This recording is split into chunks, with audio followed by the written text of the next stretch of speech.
HD सच्ची कहानियों पर आप सभी का स्वागत है। जब लड़कियां घर से भाग जाती हैं उस वक्त माँ बाप के ऊपर क्या गुजरती है ये तो वही माँ बाप जानते हैं जिनके ऊपर ये बीती होती है।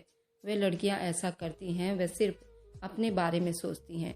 अगर वे लड़कियां बालिग हैं तो उनका हक है अपने बारे में सोचने का, लेकिन इसका मतलब ये तो नहीं है जिसने जन्म दिया उसको तुम पूरा गलत साबित कर दोगे।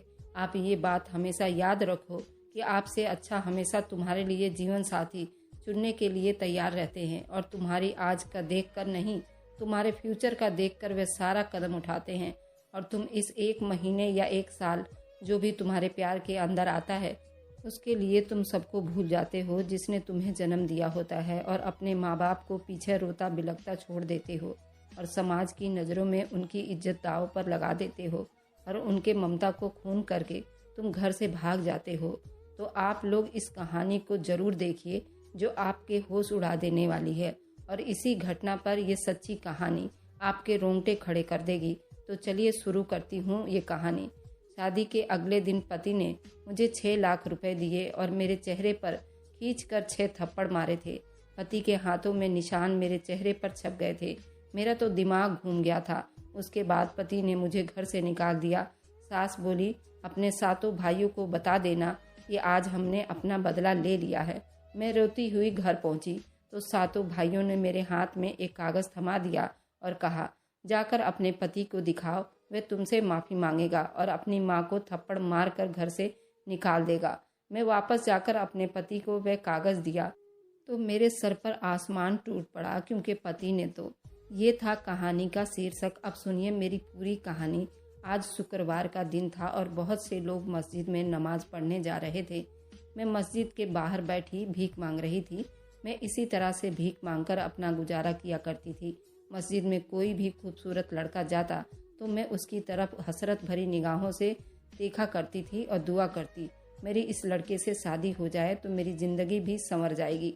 अचानक मेरी नज़र एक चेहरे पर पड़ी। वह एक बेहद खूबसूरत हैंडसम नौजवान था जिसे देखते ही मेरा जी चाहा कि काश ये लड़का मेरी तरफ ध्यान दे, लेकिन वह चुपचाप से मस्जिद में चला गया और वापस आया तो छुपी छुपी निगाहों से मुझे देखता हुआ उसने मुझे 500 का नोट देकर चला गया। मुझे उसकी सखी दिल को देखकर बहुत प्यार आया था। मैं अगले दिन फिर उसका इंतजार करने लग गई। वह जोहर की नमाज मस्जिद में आकर ही पढ़ता था। मैं बहुत बेचैन होती कि कैसे इससे बात करूं। एक दिन मैं तंग आकर उससे बात करने की ठान ली। जैसे ही वह नमाज पढ़कर बाहर निकला मैं उसके पैरों में गिर गई और बोली, अल्लाह का वास्ता है मेरी मदद करो। मुझ जैसी दुखियारी का इस दुनिया में कोई ठिकाना नहीं है। यहाँ के जालिम भेड़िए मुझे खा जाएंगे। खुदा के लिए मुझे अपने पनाह में ले लो। मैं रो रही थी। इस तरह की नौटंकी तो मैं खूब जानती थी। उसने पहले तो मुझे हटाने की बहुत कोशिश की, लेकिन जब मैं बराबर उसके सामने रोती रही तो आखिरकार उसने तंग आकर कह दिया, अच्छा ठीक है, चलो मैं तुम्हें अपने साथ ले चलता हूँ। उसकी ये बात सुनकर मेरे दिल में खुशी की एक लहर दौड़ गई थी। उसने मुझे अपने साथ गाड़ी की पिछली सीट पर बिठा दिया। मेरे दिल में कोई डर नहीं था। सारे रास्ते में चुप से बैठी रही। करीब 1 घंटे के बाद गाड़ी घर के सामने जा रुकी। वह मुझे अंदर ले आया और वह घर ज़्यादा बड़ा नहीं था। मेरे दिमाग में कई सवाल थे, लेकिन मैंने चुप रहना अच्छा समझा। जैसे ही हम अंदर दाखिल हुए एक औरत बाहर आई। उसने मेरे साथ खड़े लड़के से सलाम किया। तभी एक और आदमी भी कमरे से बाहर आया। उसके बाद उन दोनों में कुछ बातें हुई, जिसके बाद यही तय हुआ कि मैं अब यहीं रहूंगी। मेरा सारा खर्च अब वह लड़का ही उठाएगा, लेकिन अब वह मुझे अपने घर लेकर नहीं जा सकता। ये फैसला मुझे कुछ खास पसंद नहीं आया था, क्योंकि मैं तो उसके साथ ही रहना चाहती थी। मैं तो उससे पहली नज़र में ही अपना बनाने की ख्वाहिश कर बैठी थी। खैर वह मुझे वहाँ छोड़कर वापस चला गया। उस घर में सिर्फ 2 ही लोग रहते थे। रमजानो और उसका पति रहते थे। उसका पति उस आदमी का दोस्त था, इसलिए मुझे वह यहाँ छोड़कर चला गया। रमजानो ने मुझे अपने कपड़े दिए। मैंने नहाकर वह कपड़े पहने तो मेरा हुलिया बदल गया था। थोड़ी देर के बाद रमजानो मेरे लिए खाना लाई और मेरे पास बैठ गई। मैंने अच्छा मौका देखकर उस लड़के के बारे में पूछ लिया। जैसे ही मैंने सवाल किया वह कौन था और मुझे यहाँ छोड़कर क्यों गया, रमजानो कहने लगी, बहन उसका नाम असलम है। ये बहुत अच्छा नेक इंसान है, अमीर भी बहुत है। ये बहुत से गरीबों की मदद करता है। उसकी मंगनी हो चुकी है और जल्दी ही उसकी शादी है, इसलिए तुम्हें यहाँ छोड़कर चला गया है। कहीं इस औरत से मेरी बात ही न बन जाए। और मुझे इसकी बातों से अंदाज़ा हो गया था। कि रमज़ानों को बातें करने का बड़ा शौक़ है और मुझे तो इस औरत को अपने मुट्ठी में करना मेरे बाएं हाथ का खेल था। मैं अपनी पिछली कहानी को भूलकर आगे की कहानी को सोचने में गुम हो गई थी। 3-4 दिनों में ही रमज़ानों को मैंने अपना कर लिया था। फिर एक दिन वह मेरे पास बैठी अपने दुखड़े रो रही थी। मेरे ख्याल में आया कि ये सही वक्त होगा जब मैं अपना ड्रामा शुरू कर दूंगी। मैंने रमज़ानों से कहा, मैं तुमसे एक बात करना चाहती हूँ, लेकिन वादा करो तुम किसी को नहीं बताओगी। उसने जल्दी से वादा कर लिया। तब मैंने उसे कहा कि मैं बहुत मजबूर हूँ, सारी ज़िंदगी बिना किसी सहारे के कैसे रहूँगी, मुझे किसी सहारे की ज़रूरत है। मेरी बात पर वह परेशान होकर बोली, बात तो तुम्हारी बिल्कुल ठीक है, पर मैं क्या कर सकती हूँ। तब मैंने उससे कहा कि मैं असलम से शादी करना चाहती हूँ, उससे अच्छा जीवन साथी मेरे लिए कोई नहीं हो सकता। मेरी ये बात सुनकर रमज़ानो एकदम चौंक गई और बोली, उसकी तो शादी होने वाली है, वह भी पसंद की शादी कर रहा है। मैंने उसके आगे हाथ जोड़ दिए और कहा, जो भी हो मुझे उसे अपना बनाना है, क्योंकि मैं उसे अपने दिल व जान से ज़्यादा चाहती हूँ। मेरी आंखों से बराबर आंसू गिर रहे थे। उसे परेशान कर दिया था। मैं जानती थी वो बहुत ही भोली और जल्दी मेरी बात मान जाएगी। फिर ऐसा ही हुआ। आखिरकार वो मेरी फरियाद सुनकर उसने हामी भर ली और कहा कि ठीक है, तुम जैसा कहोगी मैं वैसा ही करूँगी। उसकी ये बात सुनते ही मेरे चेहरे पर एक मुस्कुराहट दौड़ गई थी। अगले दिन मेरे आइडिया के मुताबिक उसने असलम को बहाने से अपने घर बुलाया। असलम 2 घंटे में घर आ गया। रमज़ानो उसके लिए चाय बनाकर लाई और चाय में मेरे आइडिया के हिसाब से नींद की गोलियां भी मिला दी। अभी 5 मिनट भी नहीं बीते थे कि असलम की आंख लग गई। मैं और रमज़ानो दोनों ही उसके भारी भरकम शरीर को घसीटते हुए कमरे में ले आए और उसे बेड पर लिटा दिया। मैं जानती थी कि अब मुझे आगे क्या करना है। मैं वापस वहीं बैठ गई और पिछले ज़िंदगी के बारे में सोचने लगी, जिसे मैं पीछे छोड़कर भीख मांगने पर मजबूर हो गई थी। मेरा नाम रुबीना था। मैं एक बहुत अच्छे ख़ानदान की लड़की थी, लेकिन मैं अपनी माँ की इकलौती औलाद होने की वजह से मुझे हमेशा उनसे मोहब्बत और प्यार था। मैं उनकी आंखों की ठंडक और दिल का सुकून थी। वे मेरी हर छोटी से छोटी और बड़ी से बड़ी इच्छाओं को पूरा करने की कोशिश किया करते थे, लेकिन मेरी किस्मत में शायद उनका प्यार नहीं लिखा था, क्योंकि मुझे एक लड़के खुर्शीद से मोहब्बत हो गई थी। उसकी परचून की बड़ी दुकान गली में ही थी। मैं उसकी दुकान पर अक्सर सौदा लेने जाया करती थी। वह मेरी तरफ बड़े आशिकाना और प्यारी नज़रों से देखता रहता था। पहले उसकी निगाहों का मतलब ना समझी थी, मगर सच तो ये था कि मुझे भी वो अच्छा लगने लगा था। बहाने बहाने से उसकी दुकान पर दिन में 3-4 बार चक्कर लगाया करती थी। जब उसे मेरे जज्बात का पता चला, उसने भी जल्दी मेरे सामने अपना दिल खोल कर रख दिया। पहले तो मैं डर गई, क्योंकि कभी किसी ने मुझसे इस तरह की बात नहीं की थी। उसने कहा कि वह मुझसे मोहब्बत करता है, तुमसे शादी करना चाहता हूँ। मैंने कहा कि नहीं, मेरे पापा को पता चला तो वो मुझे मार डालेंगे। मेरी बात सुनकर उसके चेहरे पर मुस्कुराहट फैल गई और बोला, पापा की फिक्र मत करो, मैं सब कुछ संभाल लूँगा। उसकी बात से मुझे बड़ी तसल्ली हुई और धीरे धीरे हमारी मुलाकातों का सिलसिला बढ़ने लगा था। अब उसके बगैर मेरा दिल नहीं लगता था। अभी हमारी मोहब्बत को परवान चढ़े ज़्यादा दिन नहीं हुए थे कि पापा ने मेरे रिश्ते की बात कहीं दूसरी जगह पर कर दी। मैंने घर की सारी बातें जल्दी से खुर्शीद को बता दिया। खुर्शीद मेरी बातें सुनकर बहुत परेशान हो गया। फिर अचानक उसने कहा कि हम दोनों यहाँ से दूर कहीं चले जाते हैं। इस तरह हम दोनों आसानी से शादी करके अपने रिश्ते को जायज़ नाम दे सकते हैं। उसकी बात ने मुझे अच्छा खासा चौंका दिया था। वो मुझे घर से भगाने का कह रहा था। मैंने ना में सिर हिला दिया था और वहाँ से वापस चली गई थी। घर जाकर मेरे दिमाग में बार बार यही ख्याल आ रहे थे, मैं खुर्शीद को कैसे हासिल कर सकती हूँ। उसी शाम मेरे ससुराल वाले आए और वे उन लोगों ने मेरी शादी की तारीख पक्की कर दी।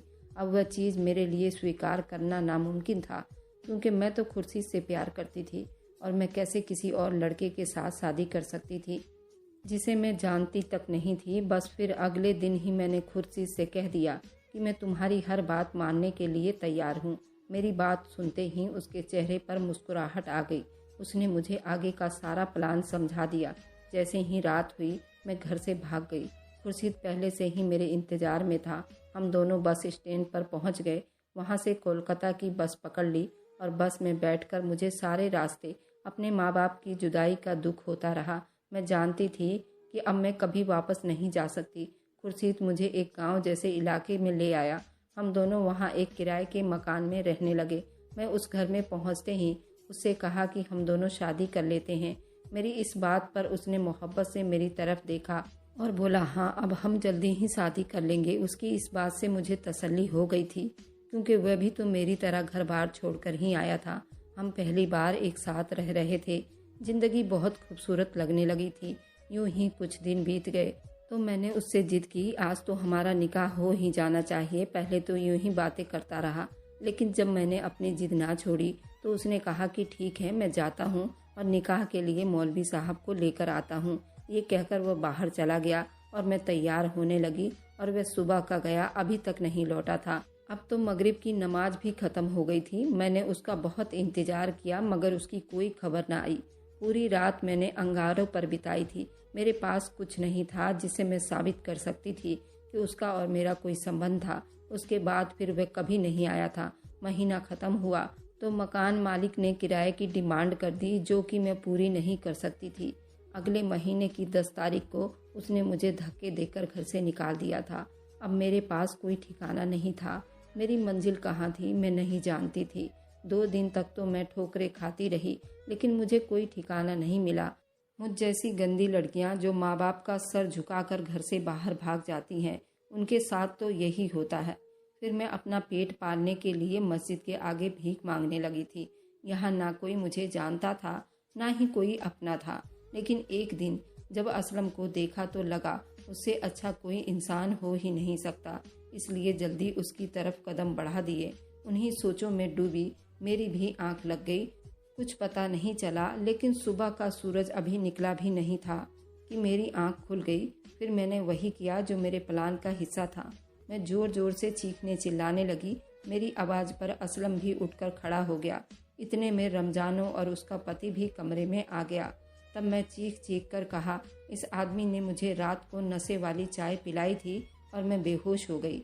ये कहकर मैं फूट फूट कर रोने लगी और असलम अपनी सफाई में कुछ नहीं कहना चाहता था। लेकिन मेरी चीख पुकार सुनकर रमजानों के पति ने उसे धक्के देकर घर से निकाल दिया। फिलहाल मैं उसे हर हाल में अपनाना चाहती थी। अगले दिन मैं उसके घर पहुंच गई। मैं उस बंगला नुमा घर में दाखिल हुई तो मैंने नौकरानी से असलम की मम्मी को बुलाने को कहा। थोड़े ही मिनट के बाद असलम की माँ मेरे सामने बैठी थी और वे बहुत ही अमीर और अच्छी खूबसूरत औरत थी। उनकी नज़रों में कई सवाल थे, क्योंकि वह मुझे नहीं पहचानती थी। मैं उनके सवाल पूछने से पहले ही उनके पैरों में गिर गई और फूट फूट कर रोने लगी। मेरे इस तरह रोने पर उन्होंने कहा कि बेटी तुम कौन हो और तुम्हें क्या समस्या है। तब मैंने कहा कि आंटी, आपका बेटा असलम, उसने मुझे बर्बाद कर दिया है, मेरी इज्जत को खाक में मिला दी है। बताइए मैं कहाँ जाऊँगी? मेरे पास तो कोई सहारा भी नहीं है। वह मुझसे शादी भी नहीं करना चाहता। ये सुनकर उनके चेहरे के रंग बदलने लगे थे। उन्होंने मुझे अपने पैरों से उठाया और अपने सामने खड़ा करके पूछा, ये तुम क्या कह रही हो लड़की? मैंने उसके आगे हाथ जोड़ दिए और सारी कहानी सुना दी। फिर कहा, आंटी मैं बिल्कुल सच कह रही हूँ, अब आप ही बताइए मैं कहाँ जाऊँ? और फिर मैं जोर जोर से रोने लगी थी। इतने में असलम घर में दाखिल हुआ। मुझे देखकर उसके चेहरे के असर बदलने लगे थे, लेकिन मैंने अपनी कार्रवाई जारी रखी और कहा, आपका बेटा मेरी ज़िंदगी बर्बाद करके अब अनजान बन रहा है। असलम की माँ ने अपने बेटे से पूछा, क्या इस लड़की के साथ तुमने रात बिताई है? असलम ने अपनी माँ को जवाब दिया, हाँ। मगर उससे पहले कि वह कुछ और कहता, उसकी माँ ने उसको एक थप्पड़ मारकर चुप करवा दिया। अब उस औरत को भी मेरी बातों पर यकीन आ गया था। असलम कुछ कहने ही लगा था कि उसकी माँ ने उसे फिर से टोक दिया और कहा, अब तुम सिर्फ मेरी बात सुनो, उस लड़की से जल्द निकाह करो। अभी इसी वक्त जाओ और निकाह का बंदोबस्त करो। असलम माँ के हुक्म के आगे मजबूर हो गया। वह चुप से वहाँ से चला गया। उस औरत ने प्यार से मुझे गले लगाया और कहा, इस खानदान में कभी किसी के साथ नाइंसाफी नहीं हुई है, तुम्हारे साथ कैसे हो सकती है? असलम की माँ ने अपने बेटे की मंगनी तोड़कर मेरे साथ उसकी शादी तय कर दी। असलम की मंगेतर का रो रो कर बुरा हाल था, पर मुझे उसकी कोई परवाह नहीं थी। अब मेरी सारी परेशानियां खत्म हो चुकी थी। शाम का वक्त हो गया, लेकिन असलम नहीं लौटा था। उसकी मम्मी भी काफ़ी परेशान नज़र आ रही थी, लेकिन इस सब के बावजूद भी उन्होंने अपना ध्यान मेरी तरफ कम नहीं किया था। शाम को मैं और उसकी मम्मी चाय पी रहे थे जब अचानक घर में असलम दाखिल हुआ। उसके साथ मौलवी साहब 3 लोग और थे। उसे देखकर मेरे चेहरे पर एक मुस्कुराहट आ गई थी। वह पल मुझे ख्वाब जैसा लग रहा था। फिर अगले ही पल बड़ी सादगी से हम दोनों का निकाह हो गया। मुझे हल्का फुल्का जेवर और मेकअप पहनाकर असलम के कमरे में बिठा दिया गया। मैं अपनी इस जिंदगी से बेहद खुश और तसल्ली में थी। मगर कुछ देर के बाद असलम कमरे में दाखिल हुआ। उसके हाथ में कागज़ थे। वह आया और मेरे पास बैठा। मैं जो उससे प्यार मोहब्बत की बातें करने का सोच रही थी, मेरे सारे ख्वाबों को वो किस अंजाम तक पहुंचाने वाला था, ये मैंने सोचा भी नहीं था। उसने हक मेहर में लिखी 5 लाख रुपए की रकम मेरी झोली में रख दी और मेरे चेहरे पर 5 जोरदार थप्पड़ मार दिए। मेरा दिमाग चकरा गया था। मेरी आंखों के सामने अंधेरा छा गया था। तब उसने कहा कि ये तुम्हारा तलाकनामा है। तुमने ये सारा ड्रामा सिर्फ पैसों के लिए रचाया था। अब तुम्हें पैसे मिल गए हैं और मैंने अपना बदला भी ले लिया है। अब तुम यहाँ से निकल जाओ, उससे पहले कि मैं तुम्हें पुलिस के हवाले कर दूं। मेरी आंखों में आंसू आ गए थे।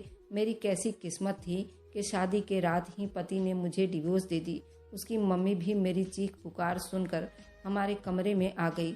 वह हैरान थी कि क्या हो रहा है, लेकिन असलम ने उन्हें साफ शब्दों में कह दिया कि मैंने इस लड़की से अपना बदला ले लिया है। अगर आप लोगों ने इस मामले में दखल अंदाजी की तो मैं ये घर छोड़कर चला जाऊंगा। इस बात पर असलम की माँ बिल्कुल चुप हो गई थी। मैं रोती हुई वहाँ से निकल आई और एक पार्क में बैठ गई। काफ़ी देर में रोती रही। मुझे रोता हुआ देखकर एक 7 भाइयों का ग्रुप मेरे पास आ गया और वे लोग मुझसे रोने की वजह पूछने लगे और उनसे मैं डर गई और भागने लगी। तभी उन लोगों ने मेरे सर पर हाथ रखा और कहा, तुम हम सातों को अपना भाई समझो, हमसे डरने की ज़रूरत नहीं है, हम तुम्हारी हर तरह से मदद करेंगे। तब मैंने रोते हुए अपनी सारी कहानी उन्हें सुना दी। मेरी सारी बात सुनने के बाद वे बोले, बहन तुम फिक्र मत करो, हमारे पास एक ऐसा फ़न है कि हम किसी को भी बड़े से बड़ा नुकसान पहुंचा सकते हैं। हम तुम्हारे इस समस्या को भी दूर करेंगे। उसके बाद उन्होंने मुझे एक कागज़ दिया और कहा कि मैं उसको एक कब्र में दफना दूँ। पहले तो मुझे डर लग रहा था क्योंकि एक अजीब सा काम था, लेकिन बदले की आग मेरे अंदर ऐसी भड़क रही थी कि मैं हर हाल में असलम से बदला लेना चाहती थी। अब मैं उन 7 भाइयों के लिए काम करती थी। मैं गुनाह के रास्ते पर चल पड़ी थी। वह 7 भाई काला जादू करते थे। वे जो कहते थे वैसा ही करती। अब मैं उनकी टीम का हिस्सा बन चुकी थी। एक दिन किसी काम से बाजार गई तो दुकान के सामने मुझे एक आदमी नजर आया जो जमीन पर इस तरह लेटा था जैसे कोई अपाहिज इंसान लेटा हो। हर कोई उसको कुछ न कुछ देकर जा रहा था। मैं उसके तरफ बढ़ी, लेकिन जब मैंने उसका चेहरा देखा तो मेरे होश ही उड़ गए थे। वह वही था जिससे मैंने बेपनाह मोहब्बत किया था। वह असलम था। आज इतना अमीर और इतना घमंडी आदमी मिट्टी में मिल गया था। मेरा दिल खून के आंसू रो रहा था। मैं उससे बदला लेना चाहती थी, मगर उसे मैं इस अंजाम तक नहीं पहुंचाना चाहती थी। मैं वहां से मुड़कर भाग आई। मेरा दिल तेजी से धड़क रहा था। मेरे अंदर एहसास और मोहब्बत बढ़ गया था कि मैं उसे बिल्कुल ठीक देखना चाहती थी। मैंने सोच लिया कि मैं कल असलम के घर जाऊंगी। उसके घर वालों को सारी सच्चाई बताकर असलम को उसके घर ले जाऊंगी। लेकिन अल्लाह को कुछ और ही मंजूर था। उसी रात मुझे पैरालाइज अटैक आया और मैं खुद अपाहिज हो गई। मेरे लिए ये सदमा भी बहुत बड़ा था। मैं अपने पैरों पर खड़ी नहीं हो सकी थी, मगर मेरे दिमाग में उस आदमी का ख्याल बार बार आता था जिसे मैंने बर्बाद किया था। जैसे ही मेरी तबीयत थोड़ी ठीक हुई, मैं व्हील चेयर पर उन 7 भाइयों के पास आ गई और कहा, इस जादू का कोई तोड़ करो। उसने तो उल्टा मुझे ही बर्बाद कर दिया है। मेरी बात सुनकर वे हंसने लगे और बोले, जादू सिर्फ उन लोगों पर असर करता है जो अपने मोहब्बत से दूर होते हैं। अगर तुम एक अच्छी औरत होती तो तुम्हारे साथ ऐसा कुछ ना हुआ होता। ठीक होगा कि तुम यहाँ से चली जाओ। ये सुनकर मेरी आंखों में आंसू आ गए। मैं जान गई थी उन लोगों ने मेरा गलत इस्तेमाल किया है। अगले दिन हिम्मत करके मैं उस लड़की के पास गई जिससे मैंने असलम को दूर किया था। मैंने उसे अपने पिछले किए सारे गुनाह बता दिए और कहा, असलम बेकसूर है, ये सब मेरी वजह से हुआ था। मैं उसके सामने हाथ जोड़कर फरियाद करने लगी। तब उसे मेरी बात पर यकीन आ गया था। उसने कहा कि वह खुद हैरान थी कि असलम को क्या हुआ है। अचानक उसका सारा कारोबार तबाह हो गया था। वह एक्सीडेंट में अपाहिज हो गया था। फिर भी वह रोज अपने घर वालों से झगड़ा करता था और अपना घर भी उसने छोड़ दिया था। ये सब जादू का असर था। फिर उसे अपने साथ वहाँ ले गई जहाँ मैंने असलम को देखा था। मैं खुद वापस आ गई क्योंकि मुझ में असलम का सामना करने की हिम्मत नहीं थी, मगर मुझे एक सुकून और इत्मीनान हो गया था। असलम की मंगेतर ने उस जादू का भी तोड़ निकलवा दिया था। कुछ दिनों के बाद मुझे असलम और उस लड़की की शादी की खबर मिली थी, जिसे सुनकर मेरा दिल बेहद खुश हुआ था। जिसे मेरी ज़िंदगी का मकसद पूरा हो गया हो। अब मैं आसानी से मौत को गले लगा सकती थी क्योंकि मेरी ज़िंदगी में हर तरफ सुकून था। शायद तब तक आपको ये कहानी सुनने को मिलेगी, तब तक मैं मर चुकी होंगी, लेकिन आपके एक दुआ से मुझे मरने में आसानी हो जाए। क्या पता किसी की दुआ कबूल हो जाए और मेरे आगे की मंजिल आसान हो जाए। मैं अपना पहला प्यार का बदला किसी और से लेना चाह रही थी जिसमें कोई गलती ही नहीं थी। वह तो मुझे आज तक ना मिला और ना उसका कोई अता पता मिला, और ना ही मैं अपने माँ बाप के घर गई, क्योंकि मैं किस मुँह से अपने माँ बाप के घर जाती। उनको इतना बदनाम करके घर से भाग आई थी। शायद मेरी सज़ा यही थी। बहुत होंगे प्यार करने वाले, लेकिन धोखा खाने वालों की लाइन भी कम नहीं है। मेरी कहानी सुनाने का मकसद तो यही था। हर प्यार पर इतनी जल्दी विश्वास ना करें। जिसने तुम्हें जन्म दिया है उसके अलावा तुम्हें कोई इतना नहीं चाह सकता, और तुम उसी को ठोकर मार कर घर से निकल जाते हो, तो ये कहाँ का इंसाफ होगा। बहुत प्यार करने वाले होंगे, लेकिन मुझे तो अपने प्यार में धोखा ही मिला था। उन सभी प्यार करने वालों के लिए मेरी ये कहानी थी। कृपा होगी अपना घर छोड़कर कभी ना जाएं। अगर आपको आज की कहानी पसंद आई है तो वीडियो को ज़रूर लाइक कीजिएगा और अपने दोस्तों के साथ शेयर भी कीजिएगा। और हाँ, अगर आपने अभी तक हमारे चैनल को सब्सक्राइब नहीं किया है तो ज़रूर सब्सक्राइब कर लें। मिलते हैं हम अपनी कल की एक नई दिलचस्प कहानी के साथ। मुझ पर सदा अपना प्यार और स्नेह बनाए रखें। सभी को मेरा प्यार भरा नमस्कार दोस्तों।